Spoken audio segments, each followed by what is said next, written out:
No nosso momento cultural, hoje vamos bater um papo com a cantora e produtora Indiana Noma. A Indiana Noma coleciona ao longo dos seus 25 anos de carreira muita história para contar. Nascida em Honduras e filha de pais brasileiros, estudou canto erudito, explorou o teatro e o canto coral. No seu trabalho mais recente, gravou o repertório de Mercedes Sosa. Indiana Noma, tudo bem? Prazer te receber aqui no Revista Brasil TVT. Seja bem-vinda. O prazer é meu de estar num veículo tão fantástico. Eu estou muito grata de estar aqui. Obrigada pelo convite. Então tá, vamos falar então desses anos de carreira na estrada aí, para muita gente que não te conhecia. Tem uma mistura aí de ritmos, do jazz. Mas assim, eu já queria te ouvir de onde veio essa ideia, de onde surgiu regravar Mercedes Sosa.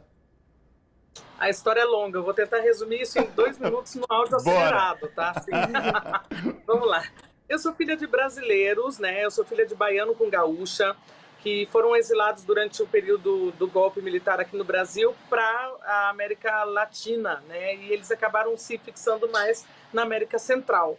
Lá eu tive 2 irmãos mais velhos que nasceram no México e eu acabei acidentalmente nascendo em Honduras, em função dos projetos que meu pai desenvolvia naquele país. Daí a gente começou a rodar a América Central, eu fui para México, depois a gente foi para Portugal, voltou para Nicarágua.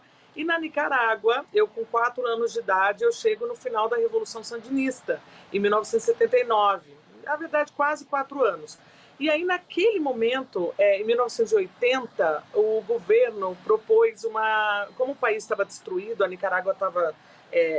não tinha nada, né? Não tinha nem governo direito, eles propuseram que as pessoas que soubessem ler e escrever se candidatassem como voluntários para ensinar seus conterrâneos a ler e escrever, que aí o país poderia surgir de uma força, né, de um país que saberia ler e escrever para algum lugar, porque eles estavam totalmente destruídos. E nisso a minha mãe foi voluntária e meu irmão mais velho, de 13 anos, participou também dessa cruzada nacional de alfabetização popular. Enfim, depois de um ano, longe da minha mãe, longe do meu irmão, acontece um grande feito, né? O país é realmente alfabetizado, acontece uma grande celebração na Praça da Revolução Sandinista na Nicarágua, e em Manágua, e eis que vem Mercedes Sosa celebrar com 1,5 milhão de voluntários essa alfabetização. E eu, no ombro do meu pai, assisto aquela mulher ameríndia, com aquela voz incrível, cantando Solo le pido a Dios, e não esqueci. Aquilo ficou no meu imaginário infantil ali. Daí, com 8 anos de idade, eu fui morar na Alemanha Oriental, na época da Guerra Fria, e também tive acesso a uma professora que gostava muito de Mercedes Sosa, sabia que eu era nativa em espanhol e me pediu para cantar Mercedes Sosa com o meu grupinho do colégio. Com 8 anos de idade, fiz então meu primeiro solo, né?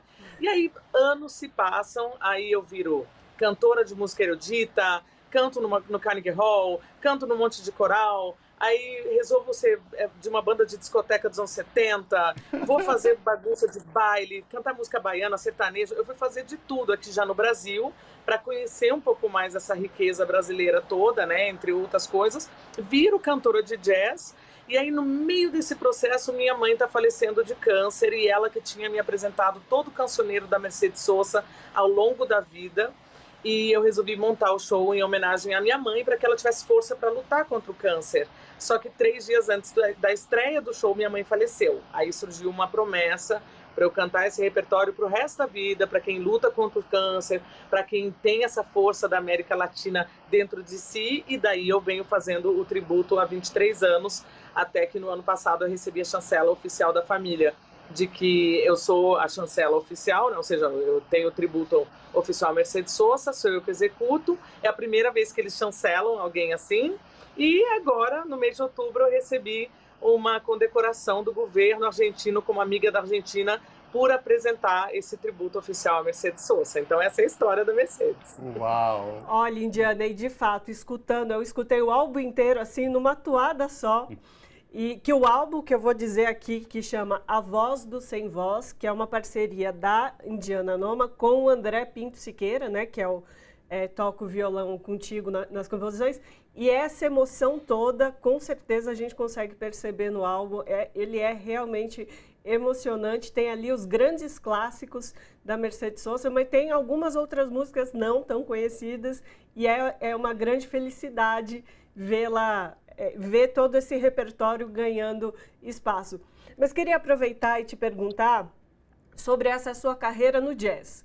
Inclusive, eu estava olhando todo o seu repertório e você tem um álbum que também você canta Adele, que é é quase um pop, eu não sei dizer o que é, mas você canta no jazz, né? Você faz na bossa nova, perdão. Mas eu queria, assim, na bossa nova. E aí eu queria entender de onde vem, como você mistura tudo isso e fica tão lindo, Meu passado me condena, eu vou contar, Ana. Na verdade, isso não é tão romântico para quem está assistindo, né? A minha cara já denuncia tudo. Na verdade, vamos lá, vamos por partes, igual o Jack Stripador, tá? Assim, primeiro que o disco Mercedes Sosa, A Voz do Sem Voz, realmente é uma conquista pandêmica, na verdade, né? Ele veio no meio da pandemia. Foi uma catarse, assim, que a gente teve uma sorte de fazer esse disco e ter realizado realmente um sonho, né? Mas o disco da Adele também foi um disco pandêmico, e eu confesso para vocês que foi um trabalho encomendado, não foi um trabalho de escolha, tá? No momento da pandemia, isso é até legal contar, né? Porque eu acho que para muita gente a música tem muito essa coisa muito artística, só que quando a gente tem que pagar as contas e tem que comer, a gente às vezes se prostitui musicalmente falando também, né? E foi o que me aconteceu durante a pandemia. Eu não tinha nenhum conhecimento da Adele, nenhum, assim, de verdade, assim. Me pediram uma encomenda desse disco, eu com fome, né? Pandemia, sem show, filho para criar na época, falei sim, senhor. Se pedissem para eu cantar qualquer outra coisa, eu cantaria, porque a gente estava realmente, a classe artística sofreu demais com a pandemia. Todos nós sofremos, mas claro, a classe artística voltou, foi a que mais demorou para voltar. Então, a Adele não foi uma escolha, tá? Foi que heresia. Sim, é uma heresia, mas temos justificativa, né? Os discos anteriores, que são de Bossa Lounge, também da mesma produção, né? Tem o Lessons in Love, aí foram músicas que eu gostei, que eu escolhi, que tem a ver com isso.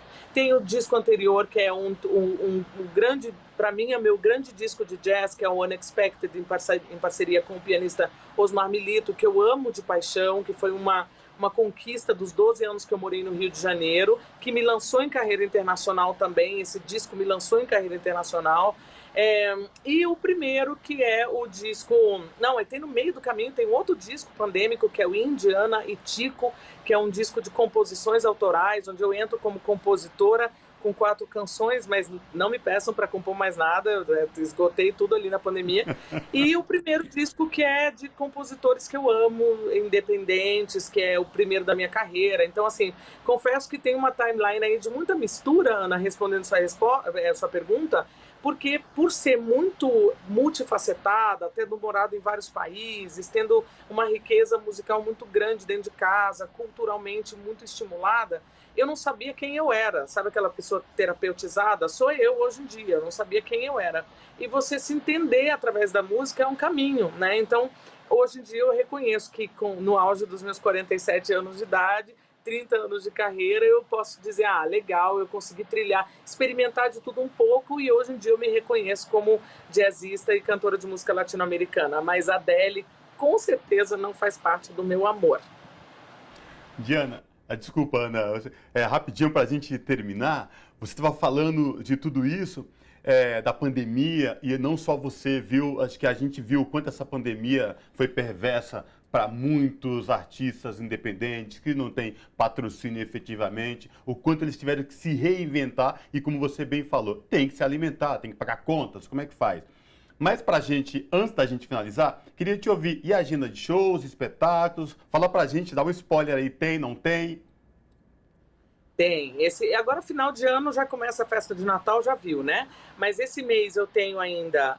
hoje eu tenho o Jazz Bee em São Paulo, tá? Onde eu apresento o show Divas do Jazz. Na semana que vem, dia 24, eu estou num festival... que eu esqueci o nome, mas é lá no dia 24 de novembro, na cidade de São Bento, no Litoral Paulista. onde eu vou apresentar o tributo a Mercedes Sosa lá. Depois a gente tem um projeto aqui na Praça Roosevelt, gratuito, no dia 29 de novembro, onde eu também apresento o tributo a Mercedes Sosa de forma gratuita em São Paulo. Então vale a pena vocês darem uma olhada, sujeita a lotação, é um teatro pequeno, mas é uma iniciativa muito bacana de um amigo meu, brasiliense, o compositor, o Carlos Zimber, eu vou estar por lá. E o resto vocês acompanham na agenda, porque vem muita surpresa por aí, inclusive ano que vem o volume 2 do disco Mercedes Sosa Voz ou Sem Voz.